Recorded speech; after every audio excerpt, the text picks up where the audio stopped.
नमस्कार किसान साथियों। आज हम वार्ता कर रहे हैं बहुउपयोगी वृक्ष शहतूत के बारे में।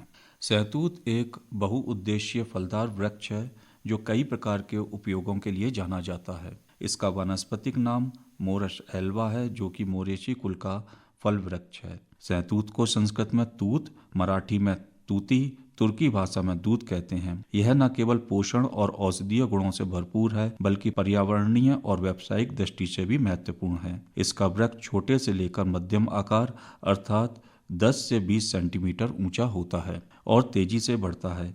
इसका उत्पत्ति स्थान चीन है। हमारे राज्य के तराई और भावर क्षेत्रों के अतिरिक्त मध्य हिमालय में यह लगभग 1200 मीटर की ऊंचाई तक नदी, नालों और जल स्रोतों के किनारे जहां नमी रहती है जंगली अथवा रोपित अवस्था में यह मिलता है। शहतूत के पौधे हल्के व कम पाले में अपनी उत्तरजीविता बनाए रखते हैं और पहाड़ी क्षेत्रों की शुष्क जलवायु में जहां नमी कम रहती है वहां पर इसका रोपण सफल नहीं हो पाता है। पर्याप्त नमी वाले क्षेत्र, ढलानों पर, नदी, नहरों और पानी के स्रोतों के समीप एवं उपयुक्त रूप से सिंचाई की सुविधा उपलब्ध होने वाले क्षेत्रों में शहतूत का रोपण सफलतापूर्वक किया जा सकता है। यह एक पर्णपाती शीतोष्ण जलवायु का वृक्ष है। इसे ठंडी जलवायु वाले क्षेत्रों में लगाने के साथ साथ उपोष्ण और उष्ण जलवायु वाले क्षेत्रों में जहां तापमान 0 से 40 डिग्री सेंटीग्रेड तथा वर्षा 400 से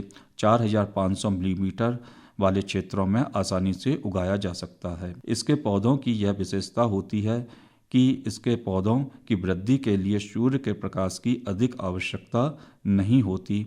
कुछ कम प्रकाश वाले स्थानों में एवं वनों में अन्य वृक्षों के नीचे इसके पौधे स्थापित होकर वृद्धि करने में सक्षम होते हैं। यह उष्ण, उपोष्ण और समशीतोष्ण जलवायु में शहतूत को 6 से 6.5 pH मान वाली बलुई दोमट से चिकनी दोमट मिट्टी में उगा सकते हैं, परंतु इसके पौधे की अच्छी वृद्धि के लिए एल्यूवियल मृदा अधिक उपयुक्त होती है। शहतूत की मुख्यतः 3 प्रजातियां होती हैं। पहली सफ़ेद शहतूत जिसे मोरस एल्वा के नाम से जाना जाता है। इसकी पत्तियां अधिक कोमल होती हैं और यह रेशम के कीड़ों के लिए उपयोगी होता है। दूसरी प्रजाति को काला शहतूत के नाम से जाना जाता है जिसका वानस्पतिक नाम मोरस निग्रा है। इसके फल गहरे बैंगनी या काले रंग के होते हैं और यह स्वाद में खट्टा मीठा होता है। इसकी तीसरी प्रजाति को लाल शहतूत के नाम से जाना जाता है जिसका वानस्पतिक नाम मोरस रुब्रा है। यह मुख्य रूप से उत्तरी अमेरिका में पाया जाता है और इसका स्वाद खट्टा मीठा होता है।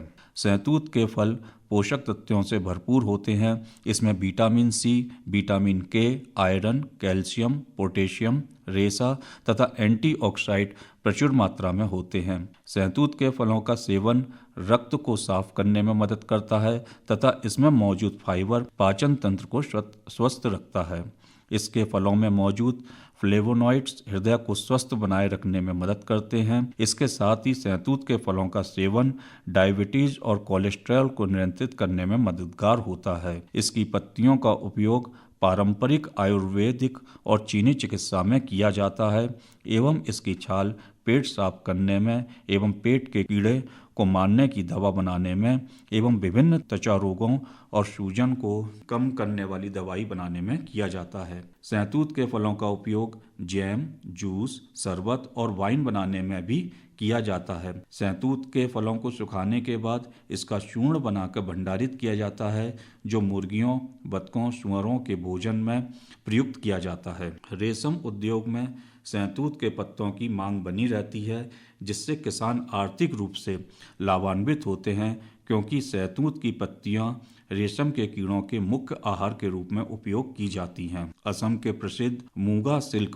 के उत्पादन में रेशम के कीड़ों को शहतूत की पत्तियों पर ही पाला जाता है। इस प्रकार रेशम उत्पादन में शहतूत का वृक्ष अत्यंत महत्वपूर्ण भूमिका निभाता है। रेशम कीट पालने के लिए शहतूत की V1 और S36 उच्च उपज देने वाली प्रजातियां हैं और रेशम कीट पालन के लिए अत्यंत उपयुक्त हैं। ये दोनों प्रजातियां पोषक पत्ती प्रदान करती हैं जो रेशम कीट का पालन में लार्वा के लिए अत्यंत आवश्यक है। शहतूत को उत्तम श्रेणी के चारा वृक्ष के रूप में तथा निम्न श्रेणी वाले हरे चारे के पूरक रूप में उपयोग किया जा सकता है। इसकी हरी पत्तियां बहुत ही स्वादिष्ट होती हैं। भेड़, बकरी तथा अन्य सभी श्रेणी के पशु हरी पत्तियों को चाव से खाते हैं।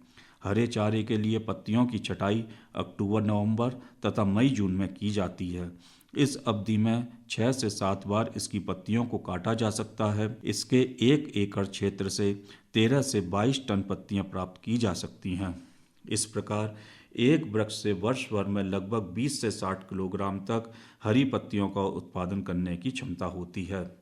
पर्णविहीन छोटी टहनियों को भी गायों, बैलों तथा भैंसों को बिना प्रतिकूल प्रभाव के खिलाया जा सकता है। सैंतूत की पत्तियों में शुष्क पदार्थ के आधार पर क्रूड प्रोटीन 16.32%, रेशा 17%, खनिज तत्व 14%, कैल्शियम 2.86% तथा फास्फोरस 0.24% पाया जाता है। पत्तियों में लिग्निन की मात्रा 10.7% तथा टैनिन की मात्रा 0.8% पाई जाती है, जो कि पशुओं के लिए एक उत्तम चारा है। यह वृक्ष मृदा अपरदन यानी कि भूमि के कटाव को रोकने में भी मदद करता है। यह वातावरण से कार्बन डाइऑक्साइड का अवशोषण कर पर्यावरण को शुद्ध करता है। इसकी लकड़ी तुलनात्मक रूप से हल्का होने के साथ साथ दृढ़, मजबूत, लचीली एवं स्थायी होती है, जिससे फर्नीचर, खिड़की व दरवाजे, खिलौने और हस्तशिल्प की वस्तुएं, खेल का सामान बनाने में इसका व्यापक उपयोग किया जाता है। मध्य कोटि के क्रिकेट पैड बनाने के लिए इसमें उत्तम कोटि के क्रिकेट के स्टंप, हॉकी, बैडमिंटन व टेनिस के रैकेट के फ्रेम आदि बनाए जाते हैं। इसके अतिरिक्त इसके वृक्ष की शाखाओं का उपयोग मजबूत टोकरी बनाने में भी किया जाता है। अतः पर्वतीय क्षेत्र के कृषक अपने खेत की मेड़ों व खाली पड़ी भूमि में शहतूत के वृक्षारोपण कर शहतूत के फलों को बेचकर रेशम कीट पालन कर अपनी आर्थिकी स्थिति को सुदृढ़ करने के साथ साथ पशुओं के लिए गर्मी के मौसम से शीतकाल प्रारंभ होने तक पशुओं के लिए हरे चारे का प्रबंधन कर सकते हैं। इस प्रकार शहतूत एक बहुउद्देशीय वृक्ष है जो पोषण, औषधीय गुणों, रेशम कीट पालन और विभिन्न व्यावसायिक उपयोगिता के कारण अत्यंत महत्वपूर्ण स्थान रखता है। इसका रोपण न केवल आर्थिक लाभ देता है बल्कि पर्यावरण संरक्षण और अर्थव्यवस्था में भी महत्वपूर्ण सहायक होता है।